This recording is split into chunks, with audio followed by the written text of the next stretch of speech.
Bismillahirrahmanirrahim. Assalamualaikum warahmatullahi Kalau kamu wabarakatuh. kerjain, Teman-teman, kalau enggak ya kamu jumpa lagi ya di balik perubahan. enggak dihukum juga gitu kalau kita. Terima kasih sudah menyempatkan ya di hari Minggu ini waktu untuk keluarga ini, untuk bisa mengikuti kuliah kita pagi ini. Sebelum kita awali kuliah pagi ini, kita berdoa terlebih dahulu supaya apa yang kita dapat pagi ini bisa lebih berkah dan bermanfaat. Berdoa silahkan. Rabbi zidna ilma warzuqna fahma birahmatika ya arhamar rahimin. Amin. Monggo Kang. Oke. Bismillahirrahmanirrahim. Assalamualaikum warahmatullahi wabarakatuh. Kita lanjutin ya. Masih soal dissolving ego. Ya, silakan dioret-oret lagi ya bukunya.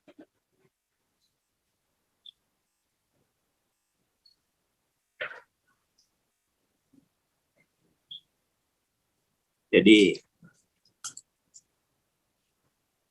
sekarang kita masuk ke halaman 34 di PDF saya, di bukunya halaman berapa ya?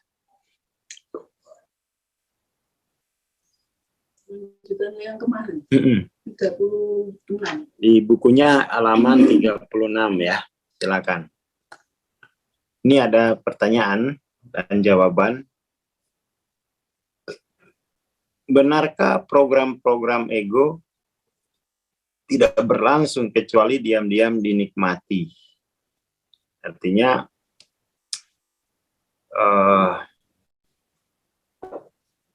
setiap program-program ego itu dia membawa apa ya? Punya kenikmatan terselubung lah. Punya kenikmatan terselubung. Jadi imbalan dari ego itu adalah keuntungan dari perolehan. Jadi dia mendapatkan keuntungan dari perolehan. Bayangin tuh, keuntungannya dari memperoleh. Keuntungannya dari mengambil gitu. Itu kan ini ya. Sama dengan koruptor ini. Dia merasa dengan korupsi kan gitu. Lalu kemudian tuh dia infak. Loh, infak itu dari hak kita yang halal kok, bukan hasil colongan.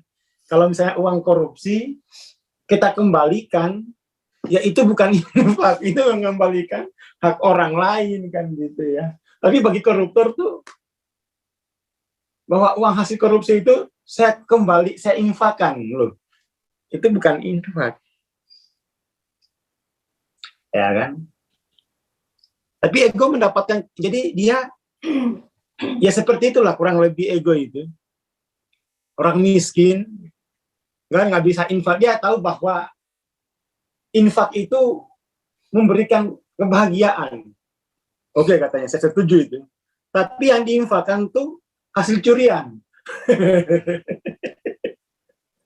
Yang diinfakkan tuh justru hasil curian. Jadi ya gimana ya? Kayak Robin Hood, Kang. Ya itu kayak gitu-gitu gitu ya. Kayak Sunan Kalijaga pada awalnya itu kan itu gitu. Ya seperti itu. Makanya kan diajarin sama gurunya. Emang bisa kamu guru pakai air najis kan gitu ya? Kan nggak bisa tuh. Tuh bahas ini gitulah. Ya tahu sih enak ya kalau kita memberi itu. Terhormat. Itu ego itu menginginkan jatah terhormat itu juga. Tapi dengan cara yang buruk. Dengan cara yang buruk. Maka kemudian tuh sebaiknya memberi itu diam-diam aja gitu. Biar yang lain itu egonya tidak terpancing gitu ya. Jadi situ kan ada perintahnya itu, kalau mau sedekah itu sebaiknya kalau dalam keadaan kayak begitu sebaiknya sembunyi-sembunyi saja gitu. Tapi kalau dipastiin bahwa tidak ada yang begitu, enggak apa-apa terang-terangan gitu kan. Jadi terang-terangan itu berarti kalau sedekahnya itu yang lihat wali semua. Ya kan wali nggak mungkin ya. Tapi kalau yang lihat baru muridnya wali bisa, wah kayaknya enak nih kalau memberi, langsung masuk viral, aku juga pingin gitu ya. Akhirnya kan kayak begitu itu gitu. Ya model-model saudara kita yang murah banget bagi-bagi uang kan, ternyata hasil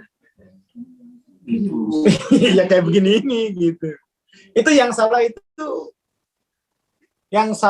yang memotivasi. Dia mungkin dulu melihat yang bagi-bagi itu pas nggak punya uang, enaknya gitu ya kalau kayak begitu ya. Akhirnya dia termotivasi begitu gitu. Ngerti kan ya Mas Yanim ya?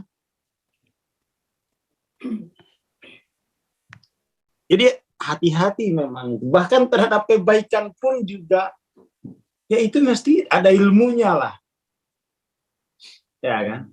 Saya banyak menerima kasus apa ya? Kasus orang dewasa. Jadi ada orang-orang yang kecanduan seksual sudah nikah misalnya. Itu ternyata di masa kecilnya pernah melihat gitu. Akhirnya dia terinspirasi tapi tanpa mengerti gitu. Kayak gitu. Dia pernah melihat atau mendengar gitu. Lalu dia pingin juga gitu. Tapi dia akhirnya dia mengambil gitu. Itu ego tuh kayak gini nih. Hal semacam ini gitu ya. Jadi kalau misalnya di lingkungan kita banyak orang susah, jangan sedekah pamer gitu. Itu nanti orang susah itu kepingin juga gitu. Akhirnya nanti nyolong ayamnya tetangganya untuk sedekah gitu kan. Untuk sedekah. Itu program ego. Makanya hal-hal semacam itu agama menuntun kita sembunyi-sembunyi saja. Soalnya kalau kelihat ego itu hanya dapat nikmatnya, nggak mau tahu prosesnya. Orang nggak tahu prosesnya. Kalau sedekah itu hasil dagang sama Vladimir Putin, dagang senjata gitu ya. Hasil belajar, ego nggak ngelihat prosesnya kan, hanya tahu nikmatnya. Nah itu kira-kira begitu ya. Dia hanya fokus pada kepuasan yang bisa dinikmati, bukan pada bagaimana sesuatu itu melalui gitu kan ya. Proses yang dilalui dia di ciri ego itu fokus pada kepuasan yang bisa dinikmati. Itu ego tuh. Kita tulis ya. Ego itu fokusnya pada kepuasan yang bisa dinikmati. Dia mau tahu prosesnya itu. Ini alias apa kalau bahasa Indonesianya? Mental instan. Ya, mental instan. Jadi sebenarnya fenomena yang dialami saudara kita Bang Indra Kents itu ada dosa sosial juga itu. Bagi-bagi diviralin gitu kan. Ya orang termotivasi pengen bagi-bagi. Dan itu sesuatu yang alamiah saja. Udah tahu banyak orang susah di sini kan. Indonesia itu banyak orang susah. Mestinya itu sedekahnya sembunyi-sembunyiin aja. Biar ego itu enak ya jadi. Ini penting banget ini ya. Penting. Ego telah belajar untuk menjadi pintar agar bisa bertahan. Ia mampu melakukan segala cara atau melakukan muslihat, menipu diri dan kamuflase. Demi yang penting itu aku dapat nikmat, meskipun itu terbatas. Dunia yang kita saksikan hanyalah drama dari ego kolektif yang berakting di panggung persepsi, ruang waktu, bentuk dan waktu ya. Bentuk itu ruang dan waktu.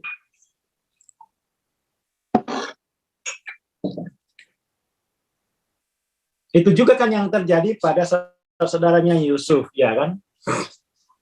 Enaknya ya kalau menjadi anak kesayangannya papa gitu kan. Ya kan? Kita juga kepingin. Caranya singkirkan Yusuf. Nah, gitu aja gitu kan. Caranya singkirkan Yusuf. Singkirkan Yusuf.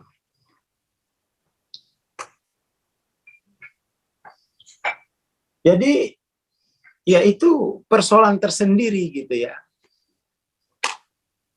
Persoalan tersendiri itu hasrat. Hasrat untuk memperoleh. Tapi secara instan ya. Secara instan. Itu penyakit. Itu penyakit.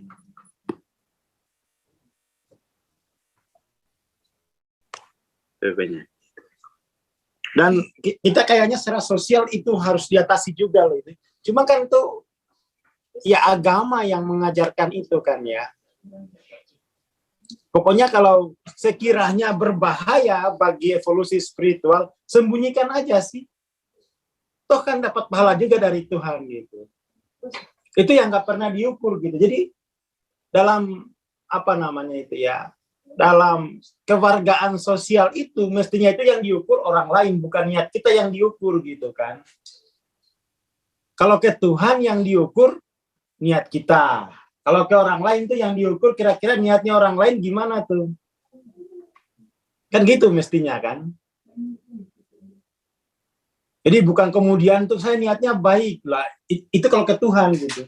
Yang bisa tahu niat kita kan Tuhan. Tapi yang bisa diketahui oleh masyarakat itu kan bukan niat kita. Tapi ya sesuai dengan tingkat kesadaran mereka gitu. Ini untuk paramu balik gitu ya. Kalau bisa itu ya nggak usah pamer istri 4 dulu. Masyarakat aja 1 aja loh rekosong. 1 aja loh rekosong gitu ya.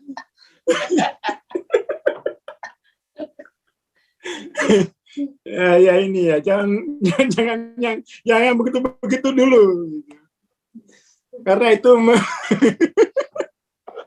karena itu memicu gitu ya, memotivasi ya. Aku biar jadi orang ini juga 4 juga dia 4 juga ya itu ya kayak gitu-gitu jadinya tuh. Jadi emang sulit itu ya menyeimbangkan antara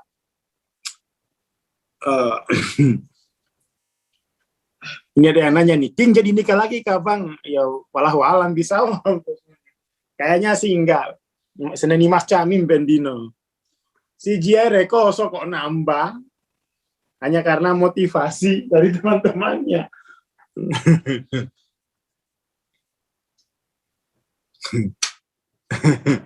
Bang Gianto 1 aja belum ya, sabar gitu ya. Ada Bang. Sabar pokoknya tuh. Ya, antri lah ya, tunggu giliran, biar kafarat dulu. Biar kafarat.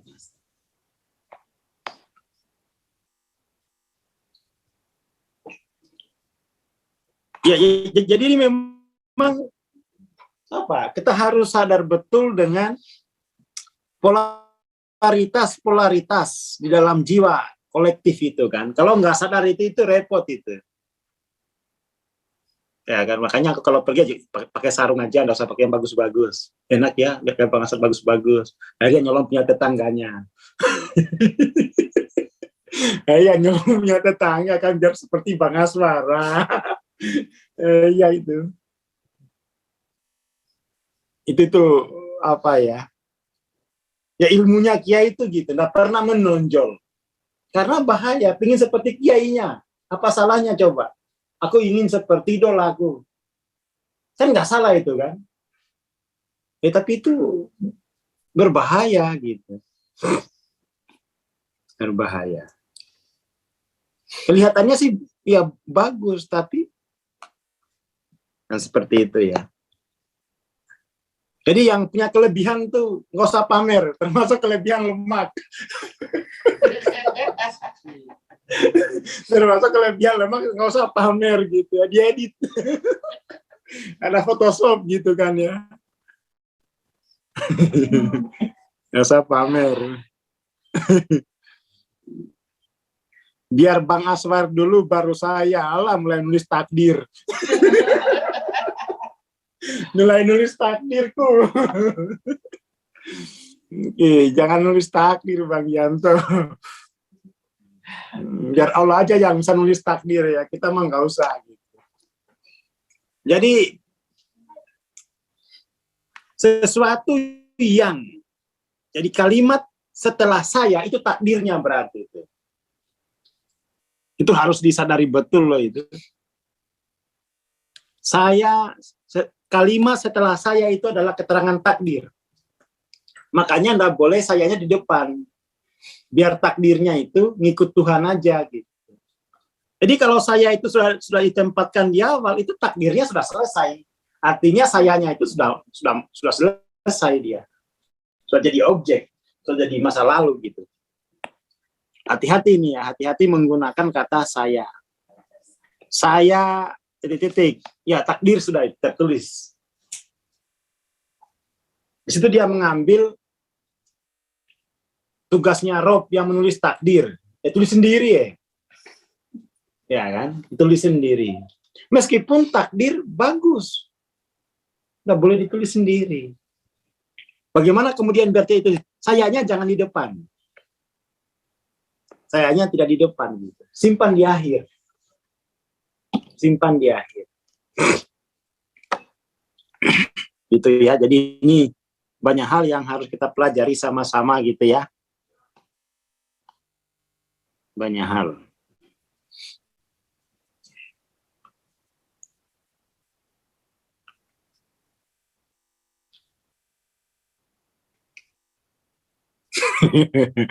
Ya, saya kaya itu kamu udah nulis takdirmu sendiri loh. Walaupun itu positif, tapi itu kalau di pondok itu enggak boleh. Tahu dari mana kamu? Itu banyak hayalan tuh. Ya kan? Tapi itu termasuk kategori menulis takdir. Biarkan Allah aja yang menulis takdir kita gitu. Atau kita berjalan sesuai dengan takdirnya saja. Itu makanya itu yang sulit itu iman kepada qada dan qadar itu. Iman kepada yang sudah ditakdirkan ya. Itu berat. Tapi itu iman kepada qada dan qadar itu sebenarnya mengistirahatkan jiwa kita dari kesibukannya untuk mengurus takdirnya sendiri gitu loh. Orang stres itu kan karena sibuk ngurusin takdir orang lain. Sibuk ngurusin takdirnya sendiri. Itu kan stres. Depresi lama-lama itu. Itu ada di apa ya? Al-Hikam ya. Itu diingatkan betul. Jangan sampai sibuk menulis takdir orang lain, sibuk menulis takdir sendiri. Berarti dianya adalah sumber dari takdir itu kan, jalan takdir.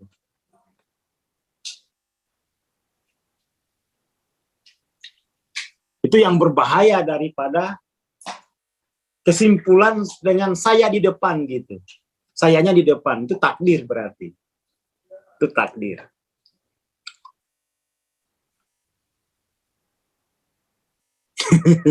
Mending sibuk baca buku, tapi baca buku pokoknya tanpa ada saya di depannya itu loh. Ya kan? Biar kemudian itu kebenaran itu tersingkap melalui saya gitu kan ya. Tapi kalau sayanya sudah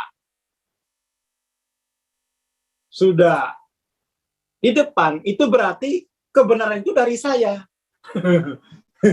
Takdir itu dari saya gitu. Itu bahaya itu. Sebenarnya bukan soal tawakal aja gitu.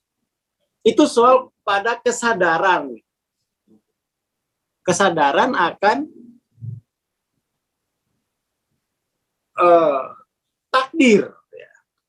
Biarkan takdir Tuhan itu terungkap melalui saya. Kan gitu enak tuh. Kalau sayanya di awal, itu berarti saya adalah sumber dari takdir itu gitu. Nah, sibuk jadi Hanania, betul Bang Rinto. Sibuk dia. Akhirnya kan dirinya sebagai source of everything kan. Itu bahaya itu. Hati-hati ini ya, hati-hati.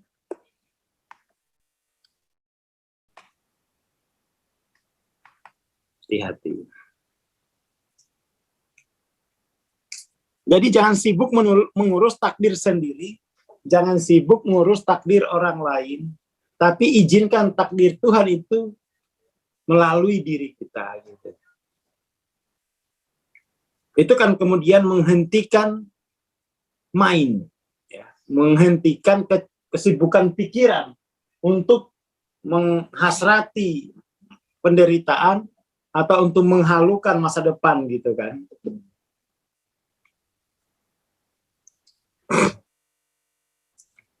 Seperti itu. Itu penting ya untuk kesehatan mental dan kesehatan iman.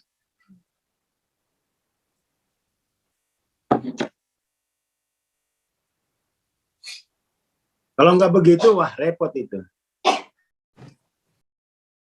Kan dibantah semua. Setelah saya berdoa, lalu rezeki turun.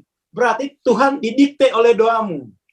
Kan dibantah semua itu. Apalagi karena. Ya, ada.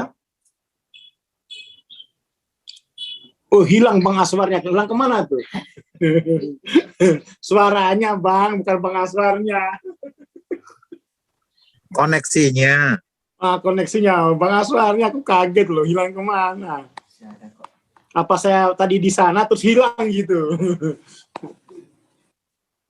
Jadi itu anu ya teman-teman, coba ini ya, hati-hati itu. Karena logika karena itu berarti dia sumber. Logika sesudah saya berdoa baru turun karunia, berarti Tuhan itu terancam, didikte oleh doa kita gitu. Artinya dia tidak suci, terintimidasi gitu ya. Ya Allah, pokoknya kalau saya ini tidak diterima jodohku, saya berhenti sholat. Terus ancamannya kan, saya sudah mendengar ini Allah jadi terancam gitu. Aduh, bocah. Memang Allah setelah diancam begitu terus gemetar dengkulnya gitu. Itu kan logika sesudah. Makanya itu kepasrahan itu artinya melalui apapun yang ditakdirkan oleh Tuhanku yang melalui saya, ya sudah saya terima. Itu namanya kepasrahan gitu ya. Soalnya aku dulu juga begitu. Ya Allah, pokoknya kalau jadi sama dia, saya akan ibadah terus-menerus gitu. 40 hari pokoknya tahajud nggak putus, tambah macam-macam zikir. Kalau perlu tambah lagi apa gitu. Tapi pikir kok aku kok anu ya. Memang sih bukan karena ya, tapi sesudah gitu. Jadi Tuhan itu semacam temanku yang bisa saya intimidasi gitu. Aduh. Ya itu ya, dilampauilah sesudah itu. Minimal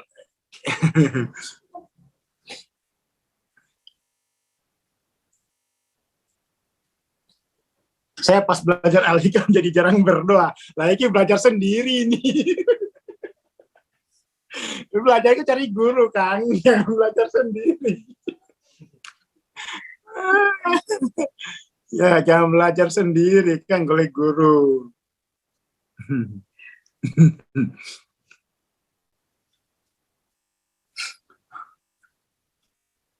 Gimana membedakannya nggak tahu gitu ya. Itu kan orangnya kalau bisa membedakan itu kan berarti sudah punya kesadaran gitu.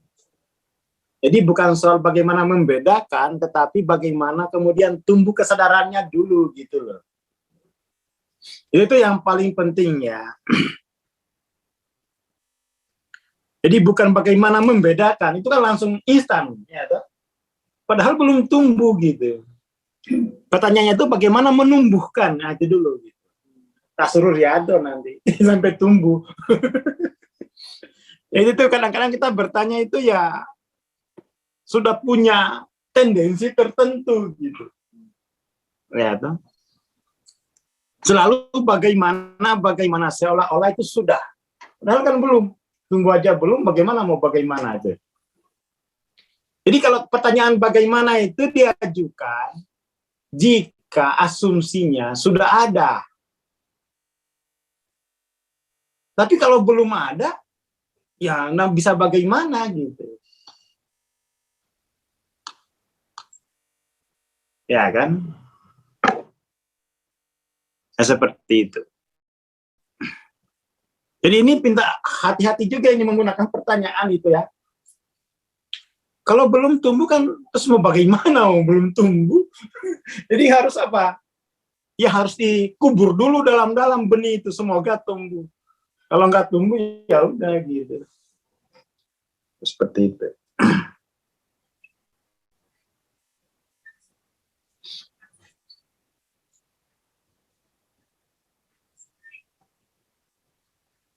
Gitu ya. Jadi kemudian tuh jangan fokus pada bagaimana saya mampu. Pertanyaannya sudah tumbuh belum? Ya, itu yang paling pokok ya.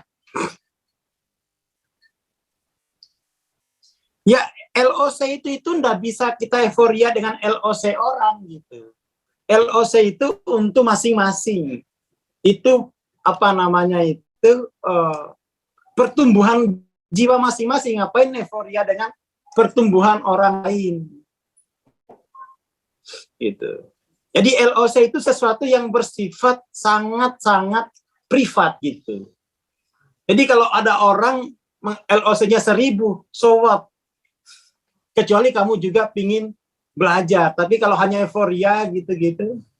Tapi kan itu LOC itu ukuran pertumbuhan gitu. Bukan ukuran pencapaian gitu ya. Itu kan tumbuh. Namanya tumbuh itu kan bukan pencapaian. Jadi ngapain kita euforia padahal yang itu bukan pencapaian. Jadi LOC itu bukan pencapaian. Juga bukan tujuan gitu. Bukan tujuan. LOC itu hanya menunjukkan tumbuhnya gitu. Ya kan? Jadi enggak perlu euforia. Masa tomat kita tumbuh terus kita euforia? Ya kan biasa aja itu kan. Dia tumbuh begitu. Jadi LOC itu bukan hasil perhitungan suara misalnya kan, terus menang gitu kan. Ya enggak. Jadi tidak perlu ada euforia terkait LOC karena itu bukan pencapaian apapun. Bukan juga prestasi apapun itu. Ya kan? Bukan juga prestasi. Makanya enggak ada sertifikatnya walaupun LOC-nya sudah 1000 gitu. Jadi itu hanya ya menunjukkan pertumbuhan. Oh sudah tumbuh kupingnya, ya sudah gitu. Alhamdulillah. Kalau yang belum tumbuh, ya pasti tumbuh lah. Kapan ya? Walau alam tergantung dia. Gitu. Jadi nggak usah dieuforiakan soal LOC itu. Akhirnya LOC jadi akar anania, ya kan? Penyakit lagi. Penyakit narsis. LOC ku 1000. Ya kan? Lah ya itu kalau orang merasa tinggi lalu menghakimi itu sakit jiwa, Mas, itu. Ya itu sakit jiwa gitu. Menulis takdir orang lain kan gitu. Jadi itu ya dilarang menggunakan LOC untuk menembak keluar itu nggak boleh. Siapa yang ngajarin LOC ke buat menilai orang lain itu siapa? Kan nggak ada gitu. Dari dulu itu LOC itu untuk mengukur dirimu sendiri, makommu gitu. Dan namanya makom nggak boleh dibanding-bandingin karena itu bukan sepatu. Ya kan? Bukan barang branded gitu. Jadi nggak usah dibandingin, juga nggak laku gitu, malah bikin penyakit kalau dibandingin. gitu kan. Jadi itu hanya semacam checkpoint di mana aku akan melakukan perenungan kan. Renung. Jadi LOC itu sesuatu yang sangat privat seperti itu.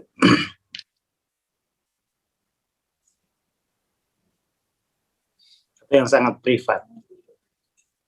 Tidak untuk, makanya kalau yang ngukur-ukur tuh saya nggak mau. Kalau dia nggak belajar, nggak mau ukur, ngapain sih? Wong itu bukan apa-apa, itu bukan nomor kaki. Toh itu kan terus berubah kan? Diukur nggak diukur dia akan berubah kan? Gitu.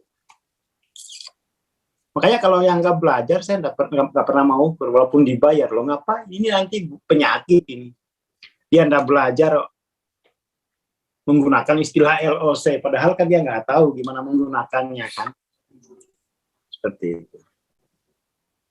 Jadi nggak usah berlomba-lomba LOC, tapi pastikan bahwa kamu tumbuh terus dengan cepat gitu ya. Nggak usah diperlombakan gitu, nggak usah. Buat ukuran cari istri itu kalau untuk mertua itu ya. Tapi itu nanti nggak boleh mas, syaratnya itu kamu sebutin LOC istriku, di balang perempuan kamu. Pokoknya itu kamu ini di hatimu aja kamu simpan gitu. Nggak boleh kamu ucapkan di awal. Nanti setelah tercapai baru kamu ucapkan. Dulu itu aku nyari ini segini loh ya, sekarang udah tercapai gitu. Kalau kamu ucapkan di awal, kamu sombong. Gitu. Ya penyakit gitu.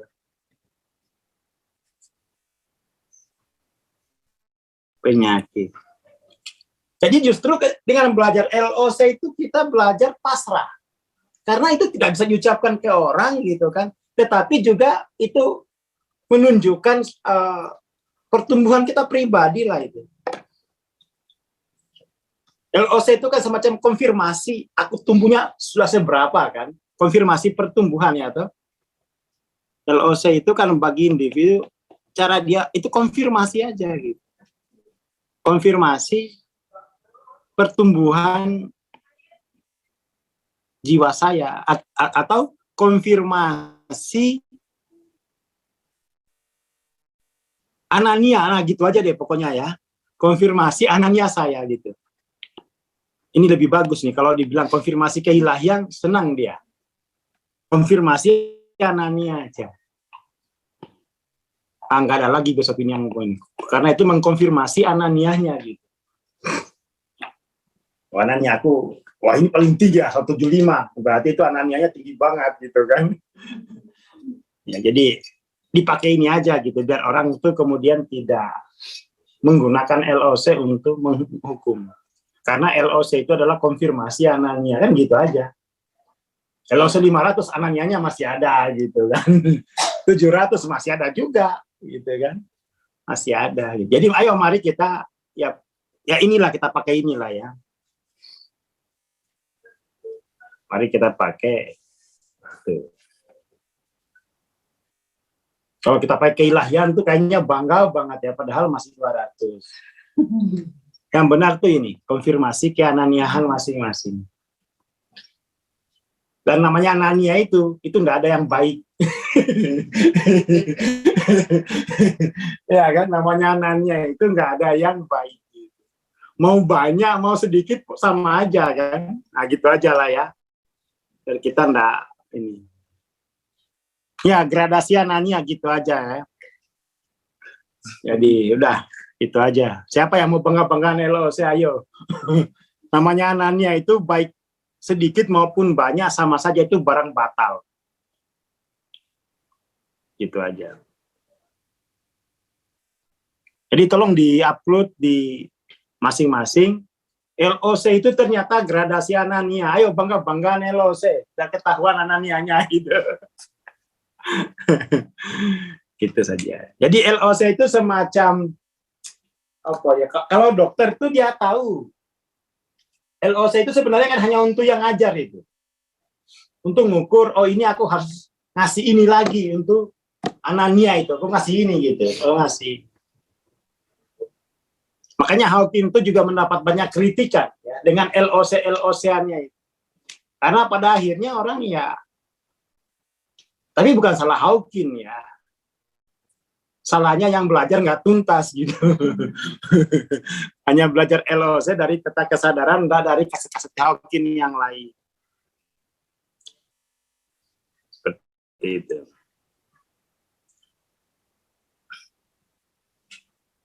Mengetahui level Anania bagus nggak bagus, ya tuh. Bagus biar bisa dievolusikan gitu ya. Itu bagi yang belajar begitu. Bagi yang belajar itu dia adalah LOC-an. Bagi yang mengajar itu level keilahian, karena nanti dia akan menurunkan cahaya untuk Anania itu gitu. Iya kan, ngajar enggak tapi nggak menurunkan cahaya tapi bahas LOC gitu kan. Jadi LOC itu pada posisi yang ngajar dan yang belajar itu mesti tidak sama definisinya. Bagi yang belajar namanya gradasi Anania, bagi yang mengajar itu gradasi cahaya. Kan gitu ya. Jadi mengucapkan LOC itu harus sadar makom, sadar posisi, sadar peran gitu. Nggak boleh latah. LOC itu berapa? 200, berarti Ananianya besar gitu. Oke, nggak apa-apa. Tapi bagi yang ngajar tuh berarti kalau LOC segitu, cahaya yang harus saya tembakkan itu segini. Kan berbeda tuh makna LOC bagi yang ngajar dan bagi yang belajar gitu. Itu ya biar kita nggak latah. Jadi kita mengucapkan sesuatu itu harus sadar makom. Tidak ada bahasa itu yang tanpa makom itu. Tiap makom tuh mananya berbeda. Jangan dibiasakan tidak sadar makom, konteks makom gitu, itu nanti namanya latah. Latah. Kita hindari itu ya, bareng-bareng pokoknya tuh. Kita hindari. Kita hindari. Oke lah, itu dulu ya. Itu dulu banyak hal yang kita bisa diskusikan pagi ini. Ya, kita tutup dengan definisi LOC, konfirmasi Anania atau konfirmasi cahaya keilahian. Tapi ini tergantung gitu. Yang ngomong cahaya itu berarti yang ngajarin, karena dia nanti itu akan mengcounterbalancing Anania. Bagi yang belajar, udahlah, Anania, saya aja tanya itu level Anania kok itu. Jadi gimana Bang biar Anania nggak ini? Ya kalau udah jadi Tuhan nggak ada Anania lagi. Gitu doang gitu. Biar tuntas gitu kan. Jadi gimana biar nggak Anania? Jadi Tuhan aja wes. Seru kan gitu ya. Jadi biar nggak jadi ini lagi. Soalnya ada dulu itu, Bang, saya bayar 10 juta bisa nggak naikin LOC 700? Apa? Siapa yang pasang tarifnya begitu itu? 10 juta 700. Anania itu walaupun punya uang satu planet tidak bisa ditebus untuk keananiahan itu. Keananiahan itu dia hanya bisa dilarutkan dengan kehadiran rahmat Tuhan gitu ya, kehadiran cahaya ilahi. Itu ya. Jadi namanya penyakit Anania itu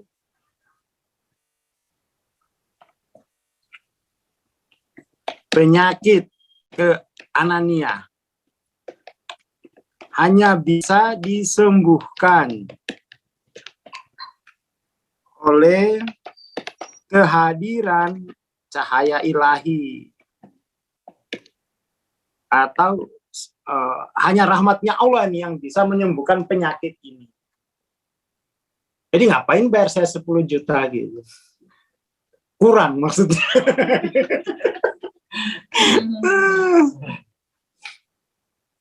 Nah ya ini kalau jadi Tuhan malah jadi Anania paling parah, Mas. Ini ya. Ya kan. Jadi ini makanya itu hal yang sangat privat sebenarnya LOC itu. Hal yang sangat privat sekali. Dan ini kita ya etikanya itu bahwa penyakit Anania itu hanya bisa disembuhkan oleh rahmat Tuhan gitu ya. Gitu. Itu di Quran juga begitu. Ini bukan karena bayar lalu merasa itu sudah selesai, yonda lah.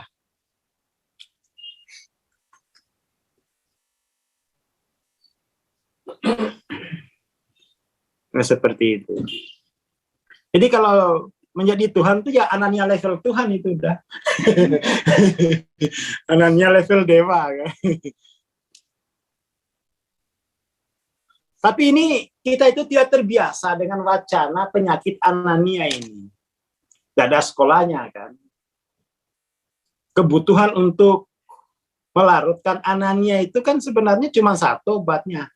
Kepasrahan kepada takdir Tuhan gitu kan. Takdir Tuhan. Pasrahan kepada takdir Tuhan. Jadi tidak ada psikoterapi apapun yang bisa menyembuhkan Anania itu. Tidak ada. Dan tidak ada jumlah biaya yang harus dipastikan untuk menyembuhkan, tidak ada. Memang harus, karena begini gitu, Anania itu kan berangkat dari, jadi penyakit Anania itu penyakit apa sih sebenarnya? Anania itu penyakit di mana diri merasa sebagai sumber segala sumber, source of everything. Ini kan penyakit Anania kan dari sini.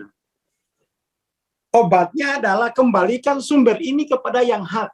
Makanya kemudian tidak akan sembuh jika bukan karena rahmat Tuhan. Itu aja sebenarnya. Kembalikan ini, hak ini kepada. Soalnya apa? Kita mengaku sebagai source of everything itu juga tidak mengurangi kebenaran bahwa Tuhan, jadi tidak mengurangi jatah Tuhan gitu. Itu kan hanya penyakit kita aja gitu. Jadi kita bilang source of everything bukan berarti kemudian Tuhan kehilangan hak itu gitu kan, enggak. Jadi itu kita hanya menanggung penyakit yang paling berat di alam raya. Maka mengobatinya kembalikan ini. Di void source ini dikembalikan ke yang hak gitu, bukan ke yang ini kan batal ini. Ini kan diada-adakan aja kan sebenarnya ini. Bahwa diri adalah source of everything, ini kan perkara yang diada-adakan. Diada-adakan. Perkara yang batal aslinya. Nggak usah dilawan. Tetapi bagi yang mengidap penyakit ini, dia harus mengembalikan. Dia harus memvoid ini dengan merujuk ke sumber yang asli. Makanya yang bisa melarutkan ini hanya yang asli, hanya yang pure. Tanpa itu nggak bisa. Tanpa itu nggak bisa. Itu penting ya, itu penting. Jadi sebenarnya perkara Anania itu perkara diri telah menanggung, diri telah sakit sehingga punya kecenderungan untuk merasa seperti ini. Ini kan penyakit ini. Iblis pun nggak punya penyakit ini gitu. Iblis itu hanya xenocentris. Adam itu kayak inilah ya, bahwa yang paling cantik itu orang Korea, orang Indonesia jelek, itu xenocentris. Kan iblis kayak gitu doang penyakitnya tuh. Penyakit Maido. Ya kan, hanya menjatuhkan kan, nggak seperti ini juga gitu. Ini penyakit berat ini, penyakit paling berat, obatnya cuma satu. Ilallah ya kan. source of everything itu adalah ilallah. Tapi ini tidak pernah menjadi diagnosis dari ilmu-ilmu kejiwaan, ya, nggak pernah. Oh, ini karena masa lalumu terlalu berat, jadi masa lalu itu adalah takdir. Ya, jadi ini tidak pernah menjadi diagnosis di dalam ilmu-ilmu kejiwaan. Ilmu kejiwaan bahkan menunjuk yang lain, atau paling tidak sampai ke sini gitu. Ilmu-ilmu psikologi kan tidak ada klasifikasi penyakit anania, itu tidak ada. Ya kan, tidak ada klasifikasi penyakit anania. Itu kan khas tarekat kan itu ya. Tidak ada klasifikasinya.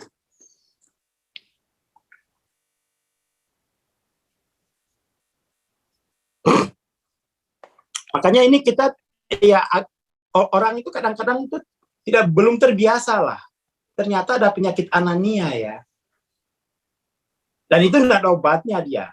Nggak bisa dengan psikoterapi manapun gitu. Kecuali dengan kerendahan hati untuk mengakui bahwa Allah ilallah itu adalah source of everything. Itu toh. Itu syarat kesembuhan yang pertama itu. Setelah itu baru tinggal dirawat, ya toh.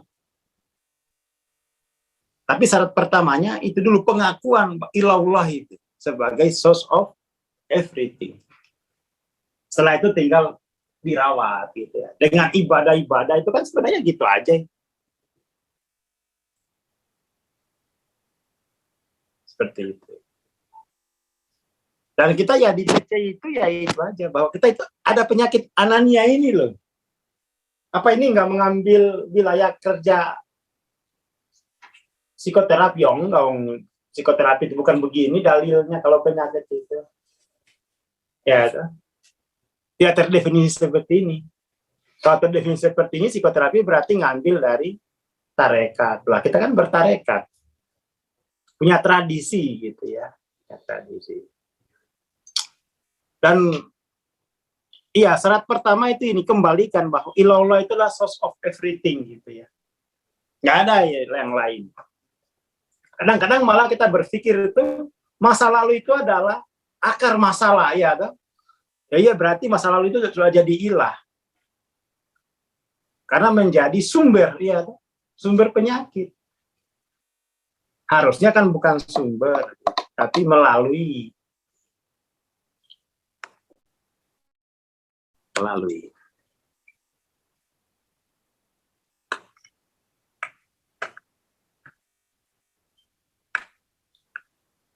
Saya kurang ngerti saya posisi Al-Halas itu ya, karena tidak pernah wawancara.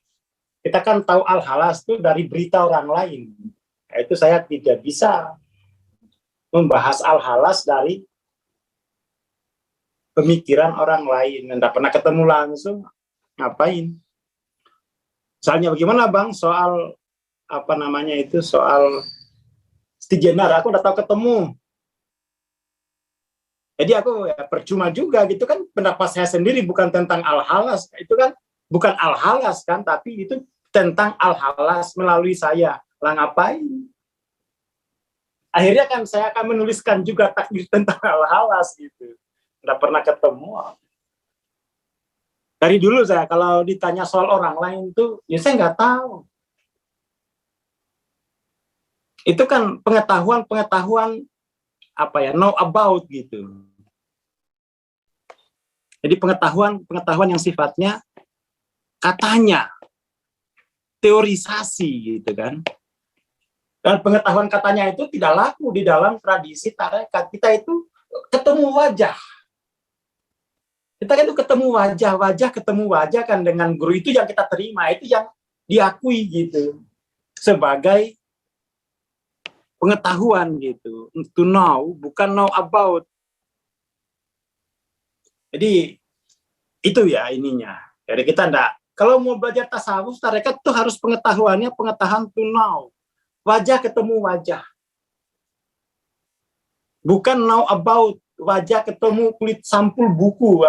Piye kok. Nggak jalan itu pengetahuan semacam itu. Itu pengetahuan jarene. Dan itu bukan pengetahuan gitu. Itu namanya kabar. Itu namanya informasi gitu. Informasinya begitu gitu.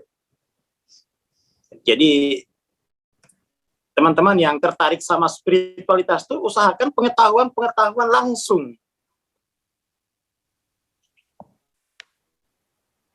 Ya itu bukan pengetahuan kalau dalam ini itu ya. Know about itu bukan pengetahuan gitu. Itu informasi. Ada data, ada informasi, ada pengetahuan. Semua pengetahuan itu melalui apa ya? Ya dari Tuhan gitu kan. Melalui diri kita. Jadi orang pertama, pengetahuan orang pertama, bukan pengetahuan orang kedua lah. Itu bukan pengetahuan itu. Bahkan ada yang lebih ekstrim. Pengetahuan Jaren itu sampah. Ada yang lebih ekstrim, kelompok tertentu itu yang begitu. Jarennya itu sampah. Kamu makan sampah berarti katanya. Kaget aku. Tapi di kampus tuh ya diperlukan sebagai referensi untuk mengetahui, untuk menuju pengetahuan asli. Nah, perlu referensi, butuh guru, butuh kehadiran guru aslinya. Cuma kan memang kita itu tradisi bergurunya itu kan hampir hilang. Guru itu sudah digantikan oleh benda mati yang disebut buku. Aku enggak punya tradisi pengetahuan semacam itu gitu. Jadi yang di buku itu saya ya sudah hanya bacaan saja. Hanya gaya bahasa gitu ya.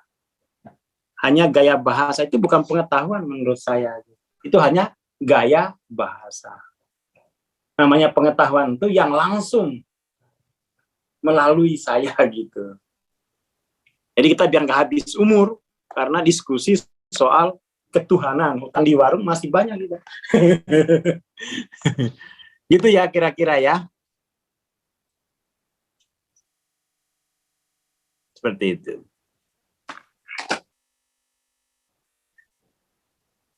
Jadi semua pelajaran itu harus, semua pengetahuan itu harus pengetahuan melalui diri kita sendiri. Tidak boleh melalui yang lain.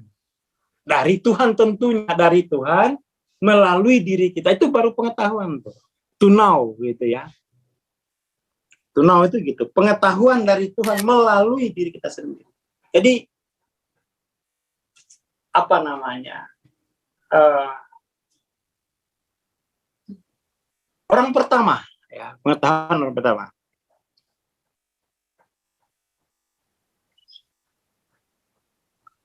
Seperti itu. Tapi sebenarnya pengetahuan mengenai yang kita melalui orang lain itu tetap diterima, ya, tetap diterima. Aku nggak setuju juga dianggap sampah, karena itu semacam peta, gitu kan ya. Kita bisa mengkonfirmasi kok dengan apa namanya itu, dengan kemajuan spiritual. Kita akhirnya bisa mengkonfirmasi pengetahuan itu. Jangan dihafalin. Tetap saja itu di buku saya banyak soalnya. Makanya saya tidak menganggap sampah. Saya baca buku tiap hari. Setidaknya itu memberikan saya fakta-fakta itu kan. Fakta-fakta itu harus saya konfirmasi. Harus saya catat. Saya harus terangkan kembali melalui saya. Ya referensi gitu ya. Nah, masalahnya kan yang referensi ini itu dijadikan pegangan. Loh, jangan. Salah satunya yang jadi pegangan itu yang melalui diri kita langsung. Adapun, makanya saya, buku Hawking itu loh, justru saya yang mengkonfirmasi Hawking kok. Kenapa saya kemudian harus ikut Hawking? Memang saya tidak punya hak gitu. Ya kan? Jadi kita yang konfirmasi. Itu hanya apa ya? Anggap saja itu, saya anggap itu senam otak saya gitu membaca itu. Karena saya akan konfirmasi.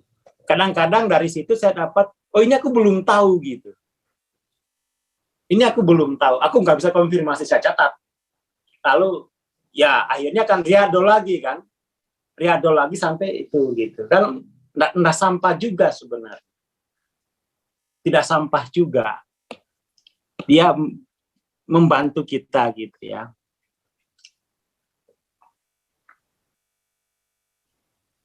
Loh, diri sendiri itu bukan sumber, Mas. Nggak boleh sumber. Kalau sumber itu udah jadi Tuhan lagi. Jadi pengetahuan itu dari Tuhan melalui diri. Lalu kita arsipkan di buku. Kan begitu. Lalu diarsipkan di buku. Dimushafkan lah, kata begitu ya. Dimushafkan itu.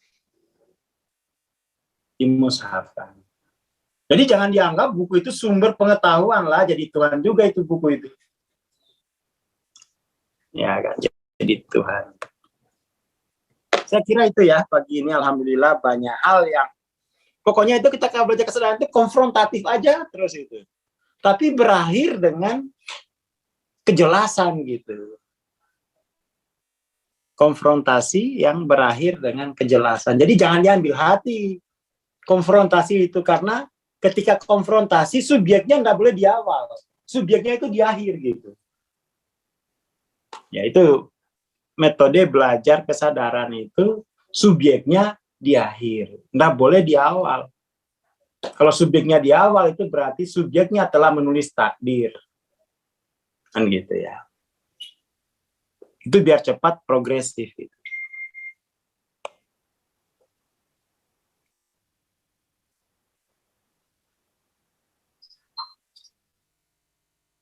Oke lah, terima kasih. Assalamualaikum warahmatullahi wabarakatuh. Waalaikumsalam warahmatullahi wabarakatuh. Terima kasih Bang Aswar, terima kasih teman-teman. Kita berjumpa lagi besok pagi insya Allah ya. Teman-teman yang mengikuti MTLC atau RISIK nanti jam 10 ya, kita kumpul lagi. Terima kasih. Wassalamualaikum warahmatullahi wabarakatuh. Selamat pagi.